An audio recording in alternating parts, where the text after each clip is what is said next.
ABS-CBN News and Current Affairs. Sa ulo ng mga nagbabagang balita. Tinaguy ang Fort Barrels Camp na si Janet Lim Napoles na ilipat na sa Fort Santo Domingo sa Santa Rosa, Laguna. Kapitan ng barangay na maril ng kainuman. Kapitan, pinaghahanap. 7 miyembro ng hold-up syndicate arestado sa Lemery, Batangas. Sketch ng lugar na kasunsa ng bibiktima ng grupo nakuha rin. At University of Batangas Law Moot Court at Debate Society, panalo sa quarterfinals ng ANC debate.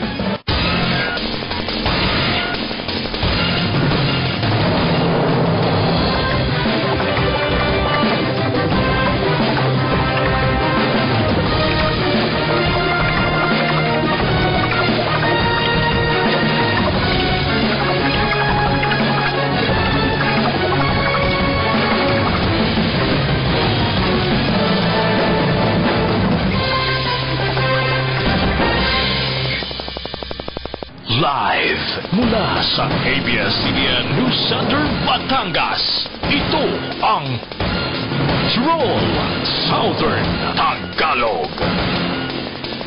Magandang hapon, Southern Tagalog. Ako si Paul Hernandez. Ako naman si John Panopio. Kami ang mga patrol ng Pilipino. Nagbabalita at naglilingkod sa inyo sa Timog Katagalugan. Inilipat na sa Fort Santo Domingo sa Santa Rosa City sa Laguna si Janet Lim Napoles kahapon. Nagpapatrol, Angelica Atienza. Simula nang i-anunsyo ni Interior and Local Government Secretary Mar Rojas noong Biyernes na sa Fort Santo Domingo sa Santa Rosa City, Laguna, ililipat si Janet Lim Napoles mula Makati City Jail, hindi na nilubayan ng mga mamamahayag ang pagbabantay sa labas ng kampo. Si Napoles ang nasa likod ng kontrobersyal na 10 billion peso pork barrel scam. Sabado ng hapon, sinabi ni Rojas na hindi pa maililipat sa Fort Santo Domingo si Napoles. Ito ay dahil sa marami pa raw kailangang ayusin sa kulungan nito. Pero matyaga pa rin nag-abang ang mga media. Pasado 3:00 linggo ng madaling araw, nagsidatingan sa Makati City Jail ang ilang sasakyan na sinasabing maghahatid kay Napoles sa Laguna. Bandang 5:00 ng umaga, kasama ang mga canine dogs, nag-umpisang mag-ikot ang mga miyembro ng Special Action Force para siguruhin na ligtas ang paligid. Maya-maya pa, binuksan na ang front gate. Humilera sa labas ng mga kapulisan. Mag-aalas 6 ng umaga, dumating ang mga convoy ng mga sasakyan. Isa rito sinasabing lulan si Janet Lim Napoles.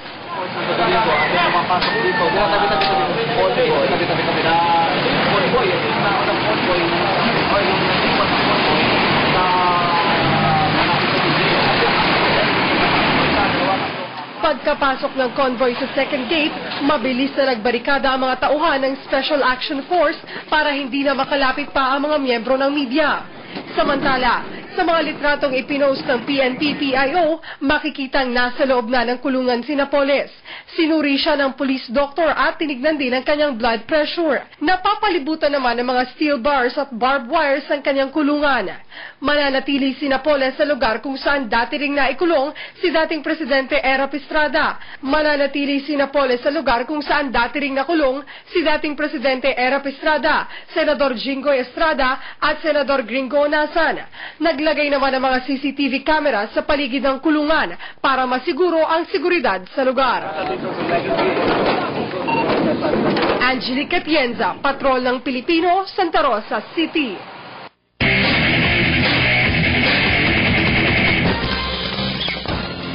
Pitong pinaniniwala ang miyembro ng sindikato na nasa likod ng ilang insidente ng hold-up at nakawan ang nahuli sa Lemery, Batangas.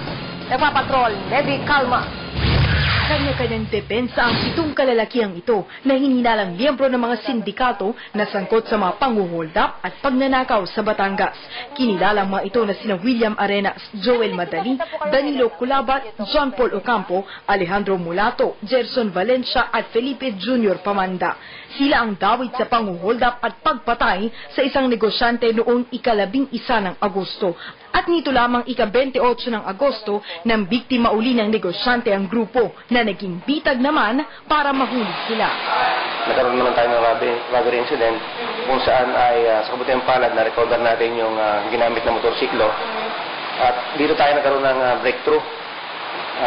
Mag-record check tayo, na-trace ko kung sino yung may-ari ng nagpasalin-salin na kasi ng bintahan to eh. Yung kahuli-hulihan na nakabili nito, itong ang si William Arenas, na parang siya ngayon ang tumatayong grupo, leader ng grupo. So, nag-produce kami ng picture nitong taong to. Ngayon, pinakita natin sa mga biktima at positibo nila itong kinilala na Pananaw ng PNP, profesional na sa pang-hold up ang grupo dahil na rin sa nakuwang baril sa kanila. Maaring nag-ooperate raw ang mga ito sa buong Batangas. Nakumpiska rin ang sketch ng lugar sa Cuenca kung saan target na pasukin ang isang grocery. Pag-amin ng ilan sa mga sospek, kumapit sila sa patalim. Kasi ang sabi po sa amin ay kayo ay di umano'y mga miyembro ng sindikato. Ano pong masabi niyo doon? kumbaga nagkaya yan lang ho na may maganap na bagay na gano'n ho na isang beses lang ho naman ako nakasama sa mga bagay na gano'n. Aminado po kayo na Inamin ko ho, ma'am. Inamin ko ho, ma'am. Habang ang iba, nadamay lang daw. Magkatabas lang po ang tubo. Opo. Ano ka po ni-recruit? Gawa po, ma'am, nung Sirigo po. Sabi niya po, papunta na ako doon, magmamaneho po. Magsasagawa naman ngayon ng follow-up operation para mahanap ang 3 pa raw na miyembro ng grupo. Itong rigor ang tinuturo nila na isa sa kanilang mga gunman at patuloy naman yung ating pag-monitor dito kay rigor at hopefully pabagsak din sa amin. Sasampahan naman ng kasong robbery with homicide ang mga sospek. Nevi Calma, Patrol ng Pilipino. Kalaboso ang mag-ina sa San Pascual, Batangas matapos paluin ng anak ng bareta ang ulo ng kanyang amain. Tinangkapang itago ng mag-ina ang krimen sa pamamagitan ng pagbabaon sa lupa ng katawan ng biktima. Hindi napigilan ng 22 anyos na si Adiel Gatchalian ang kanyang emosyon habang nakakulong sa San Pascual PNP. Matinding galit ang sinasabi nitong dahilan kung bakit niya pinatay ang 56 anyos niyang amain na si Romulo Tecson. Konting pagsisi po, pero yung nagawa ko sa kanyang ganun para lang sa mga bata yun na para matigil na yung ganung gawain niya dun sa... Habang nasa kabilang selda naman ang kanyang inang si Dina. Ayon sa investigasyon ng PNP, Miyerkules ng gabi, umuwi ng lasing sa bahay sa barangay Banaba sa nasabing bayan ng biktima. Habang natutulog, pinasok ng suspect ang kwarto at doon pinalo sa ulo. Aking sa pagkakaalam, kasi itong si Romulo Paisan, saka yung suspect, ay may tagal ng alitan ito. Kasi hindi sila makasundo eh. Bagay na hindi itinanggi ng suspect. Kasi nung habang dinadali ko yung aking stepfather, tulog na silang lahat. Hindi wala silang narinig o whatever? Wala po, wala. Ayon pa sa PNP, agad na sinabi ng suspect sa inang si Dina ang nangyari. Pero sa halip na isuko ang anak sa mga pulis, nakikita nilang tumulong pa ito para itago ang krimen. Kaya pati ito ay inaresto. Nakita pa sa loob ng bahay ang mga dugoang damit at mga kumot. Ang iba, nilabhan na sa washing machine. Kaya yung mga ebidensya doon na iwan sa loob ng bahay, ng dugo, ay nilinis nilang dalawa. Tinangka din umanong itago ang krimen. Isang testigo ang lumutang kung saan nakita di umano nito na pasan-pasan ng suspect ang kanyang amain patungo sa isang lugar kung saan dito ito naghukay saka ibinaon ang biktima. 10:00 ng umaga nung Huwebes, nang hukayin ang lugar na pinagbaunan sa biktima. Positibo ang inireport ng testigo. Nakuha ang bangkay ni Tecson na binalutan pa ng plastik ang ulo. Sa huli, mariing itinanggi ng ina ng suspect na may kinalaman siya sa pagpatay sa kanyang kinakasama. Hindi po. Wala po sa isip ko yun kasi hindi ako ganun kasakin. So in short, sinasabi mo na walang partisipasyon ng nanay mo? Wala, inosente po si mama kasi niyang nagwawala po ako. Samantala, bukod sa matinding galit, pera ang isa sa nakikitang dahilan ng pulisya sa krimen. Nakatakda kasing ibenta ang kanilang bahay at lupa kung saan paghahatian sana ang pinagbentahan ng biktima at ni Dina. Ang lumabas na motibo ay gustong suluin ng asawa ang bayad sa lupa. Kapwa namang naharap sa kasong murder ang mag-ina. Okay. Nilooban ng isang paaralan sa San Pascual, Batangas pa rin ng mga hindi pa nakikilalang mga sospek. Tinangay ng mga ito isang digital laser na projector na ginagamit sa pagtuturo. Naritong report. Nakatiwangwang na kabinet, bukas na drawer at nagkalat na mga gamit. Ito ang tumambad sa mga guro ng Hilera Kawayan Elementary School sa San Pascual, Batangas kaninang umaga. Pasado alas 7:30 kagabi ng looban ng mga hindi pa nakikilalang mga sospek ang nasabing paaralan. Probably siguro mga bata ito kasi kung sabihin natin na professional na magnanakaw, kung ano man yung may mga valuables na nandoon, ay kukunin lahat yun. Tanging isang digital laser projector ang nakuha ng mga nanloob. Nagkakahalaga ito ng mahigit 20,000. I talked with the barangay chairman that we will conduct follow-up investigation. Kasi yung unang situation, siguro last month, meron kaming huling dalawang minor na school din ang pinasok nila. Nagtira lang ang hinahanap. Hindi naman yung first time namin. Ayon sa may-ari ng bahay na nakatira malapit sa paaralan, wala umano silang napansin na kahina-hinalang tao na umaaligid sa lugar. Yun lang aking anak ay sumunod sa akin dun sa labas. Yun lang naman ang kanyang naramdaman na parang may tao, ganun lang. Pero ang inisip namin, yung mga aso nagkakalkal ng basurahan. Sabi ko nga po, hindi ito ang unang kaso ng pagnanakaw sa paaralan, kaya't hiling nila ngayon. Kung maaari, magkaroon kami ng support ng barangay, ng gwardiya na magagad po dito. Minsan po sila nagpapa-round dito sa gabi, nagpapatingin din. Siguro nga pinalampasan kami kagabi. Patuloy na nagsasagawa ng investigasyon ng mga otoridad sa ikalulutas ng kaso. Iminungkahi rin nila sa mga kapitan ng bawat barangay ang pagtatalaga ng isang tao na tatanod at magpapatrolya sa mga paaralan tuwing gabi.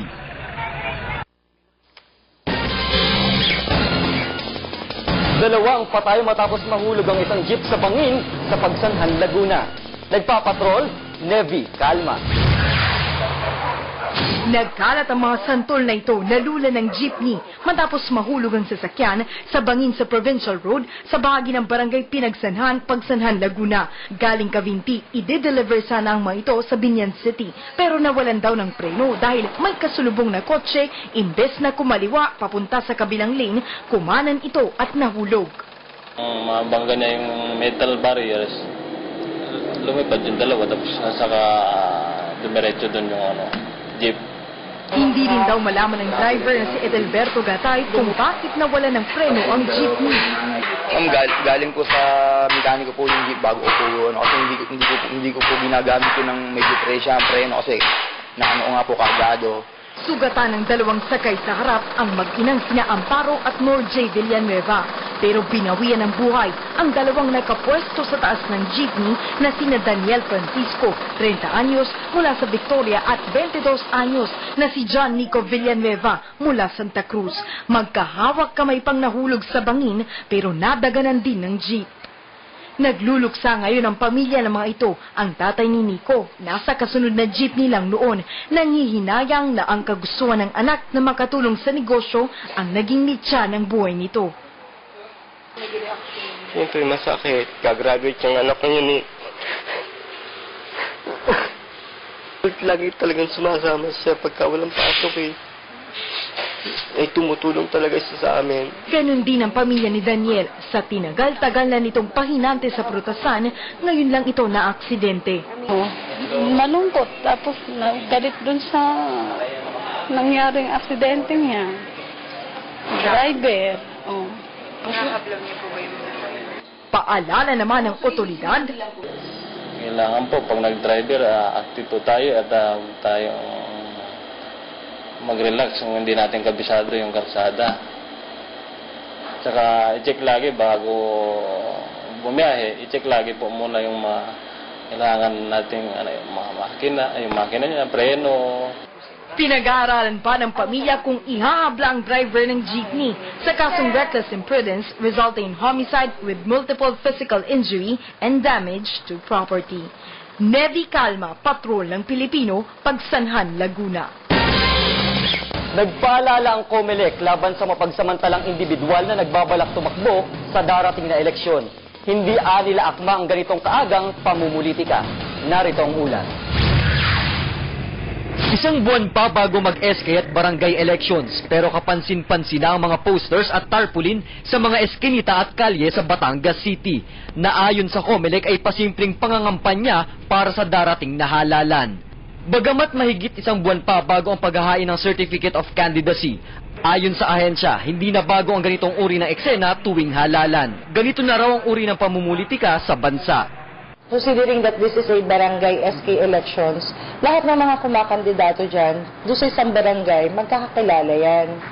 So, hindi naman kailangan na this early, maglagay sila ng mga campaign materials. Sa ngayon, kahit makita natin na mayroong mga posters, o may mga anything na nagpapakilala at nagpaparamdam na sila ay tatakbo ngayon darating na eleksyon, wala tayong magagawa talaga dyan.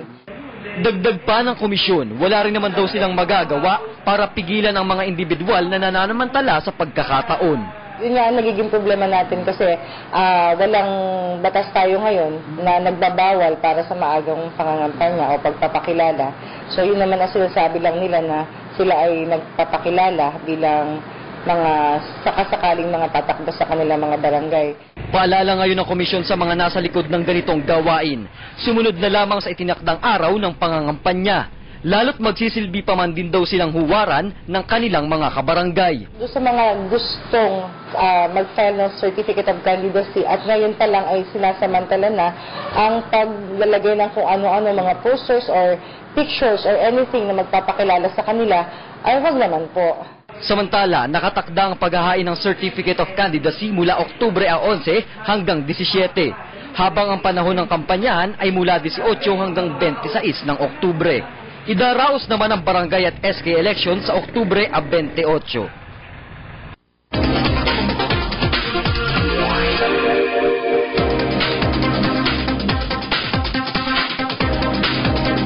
Mas maganda nga kung mapaaga sila para maaga sila nakikilala. Ayos lang. Kung yun ay nasa batas.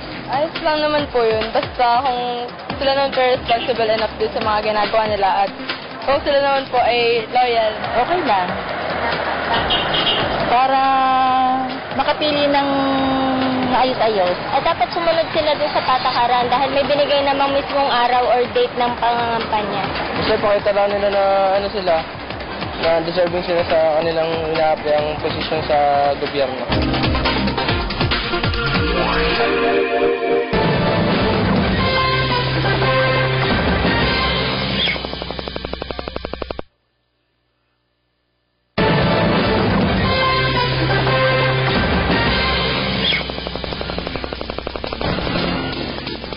Isang barangay captain ang pinaghahanap ngayon matapos mamaril ng kainuman. Ang tanong, payagan pa kaya siya ng COMELEC na tumakbo sa halalan sa Oktubre? Alamin natin sa pagpapatrol ni Angelica Tienza. Iniinda ngayon ni Mang Orlando ang 2 sugat sa kanyang hita. Halos hindi rin siya makalakad matapos mabaril Sabado ng gabi. Ang sospek, ang mismong barangay captain ng barangay Pansipit sa San Nicolas na si Luis Cantal. Ayon sa biktima, nagiinuman sila na magkainitan matapos pagbantaan ng punong barangay ang kanyang kapatid. Sabi sa akin, may pananakot siya doon tungkol sa aking kapatid. Parang siya nagbabanta. Bakit daw po? Na sabi niya, ayaw niya maging konsyahal yung aking kapatid sa barangay nito. Yun, bumunot na siya. Nakataliko daw ang biktima ng puputukan ng sospek. Ayon naman sa inisyal na investigasyon ng PNP, hindi election-related ang insidente. Pero hindi nila iniisang tabi ang anggulong ito. Gayunpaman, nagpaalala pa rin sila sa publiko para maiwasan na maulit ang insidente. Sana huwag sila yung maging dahilan para ang isang bayan ay gumulo katulad nito, magkaroon ng gulo na katulad ng ganito.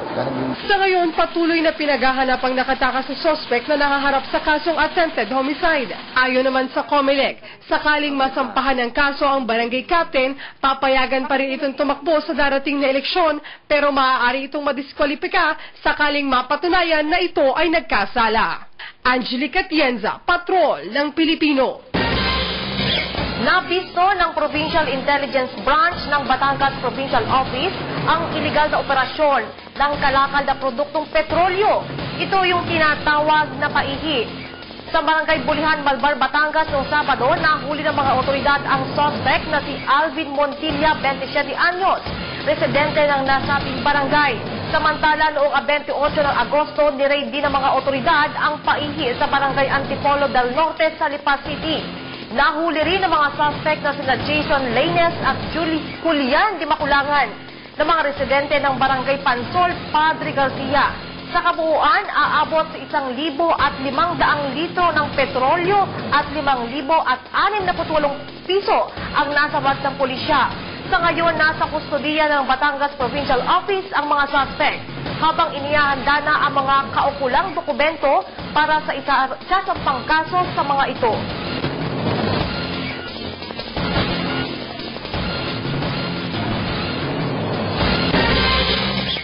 Sumabak naman sa gun safety and firing seminar ang mga pulis sa Laguna bilang paghahanda sa barangay elections.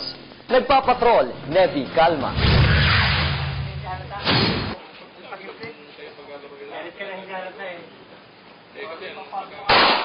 May mga nangangapa. Okay, anytime. May mga praktisado.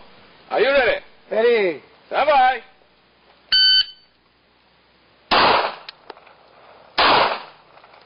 At asintado. Yan ang mga pulis na sumailalim sa gun safety and firing drill na bahagi ng Oplan Pistolero ng PNP Laguna. Sa tulong ng mga gun owner club sa probinsya, sinasanay mga pulis sa tamang paggamit at pagpapaputok ng baril. Sinimulan sa mga basic etiquette tulad ng hindi pagtutok dito sa sino o anuman kung hindi target, pag-alis ng daliri sa trigger. Meron lang low ready lang po kayo. Ito po ay low ready, ito po high ready ang tinatawag. Yung low ready, kumbaga mababa yung threat ninyo, wala namang ano.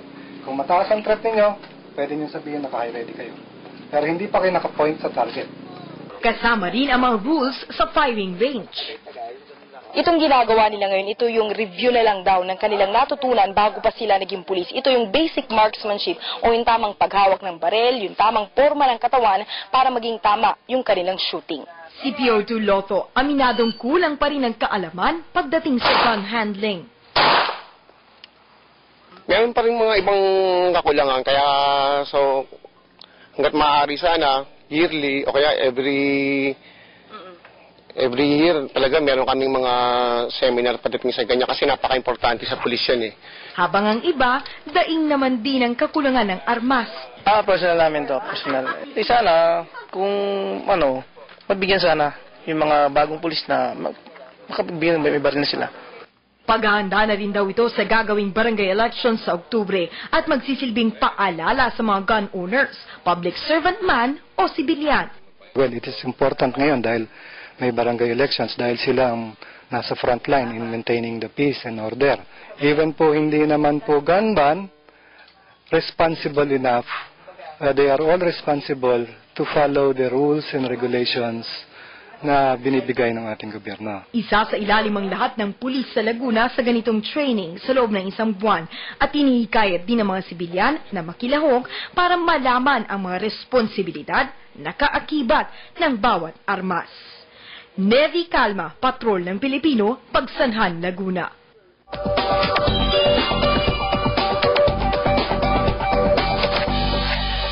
May dalawang set lamang ng ngipin meron ng mga mammals kabilang tayong mga tao. Ito ang permanent teeth o adult teeth kung tawagin. Ang first permanent tooth ay karaniwang lumalabas sa edad na 6 at nakukumpleto sa edad na 17 hanggang 25.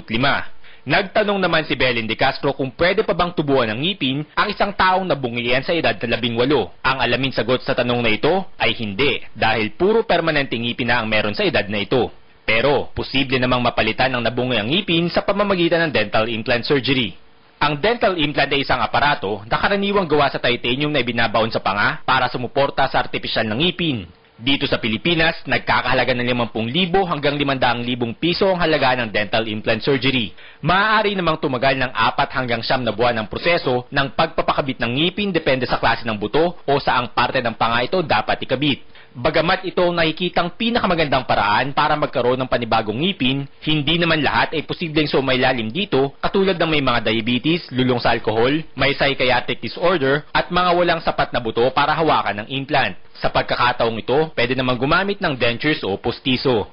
Ang kaalaman ay hindi basta-basta nakikita. Ito ay sinasaliksik. Kung may katanungan, ipadala lamang sa TV Patrol Southern Tagalog at alamin natin ang kasagutan.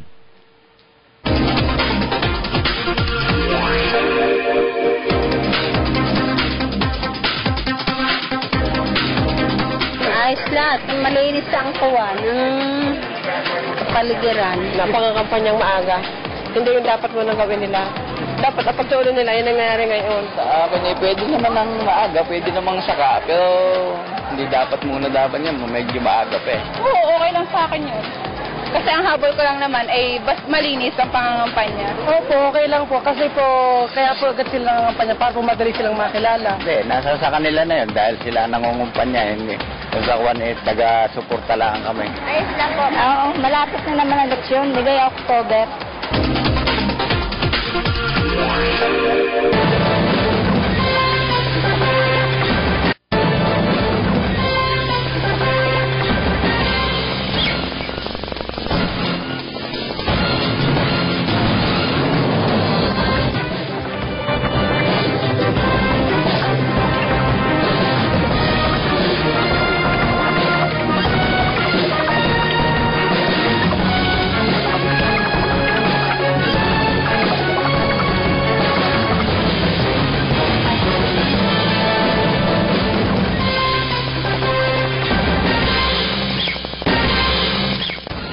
Isang ginang ang pinukpok ng martilyo sa ulo. Alam ba ninyo kung sino ang suspect? Ang mismong asawa nito. Nagpapatrol, walang balita. Kalulus-lulus ang sinapit ng 43 taong gulang na si Loretta sa kamay ng kanyang asawang si Jessie Tacadenia. Huwebes ng gabi, nang hampasin ni Jessie ng isang maso sa ulo si Loretta. Dahil sa pangyayari, nabasag ang kaliwang bahagi ng kanyang bungo at nagkaproblema rin ang kanyang pananalita at paningin. Sa luba ng tinamong pinsala, maswerte pa rin nakaligtas sa panganibang biktima. Kwento ni Loretta, lasing na umuwi si Jessie ng gabing iyon dahilan para magtalo silang mag-asawa. Nagulat na lamang daw siya nang bigla siyang hampasin sa ulo ng asawa. Kaagad namang tumakas ang sospek. Ang gusto ko po ay siya ay mahuli at nang ikaw nung nasiya sa gawa niya ito sa akin. Ito na raw ang ikalawang pagkakataon na pinagbuhatan siya ng kamay ng asawa. Sa tala naman ng PNP sa San Luis, simula noong Enero, ito ang ikatlong insidente ng pananakit ng asawa na naiulat sa kanila. Nagpaalala naman sila sa mga babaeng inaabuso ng asawa o kinakasama. Huwag silang mag-atubili na lumapit sa amin anumang oras at para po amin silang mag-guidance at matulungan. Nananawagan ng otoridad para sa kaagad na ikadarakit ng sospek na ngayon nakaharap sa kasong frustrated parricide. Samantala, dadaling naman ang biktima sa Maynila para maipasuri sa espesyalista. Angelica Tienza, Patrol ng Pilipino.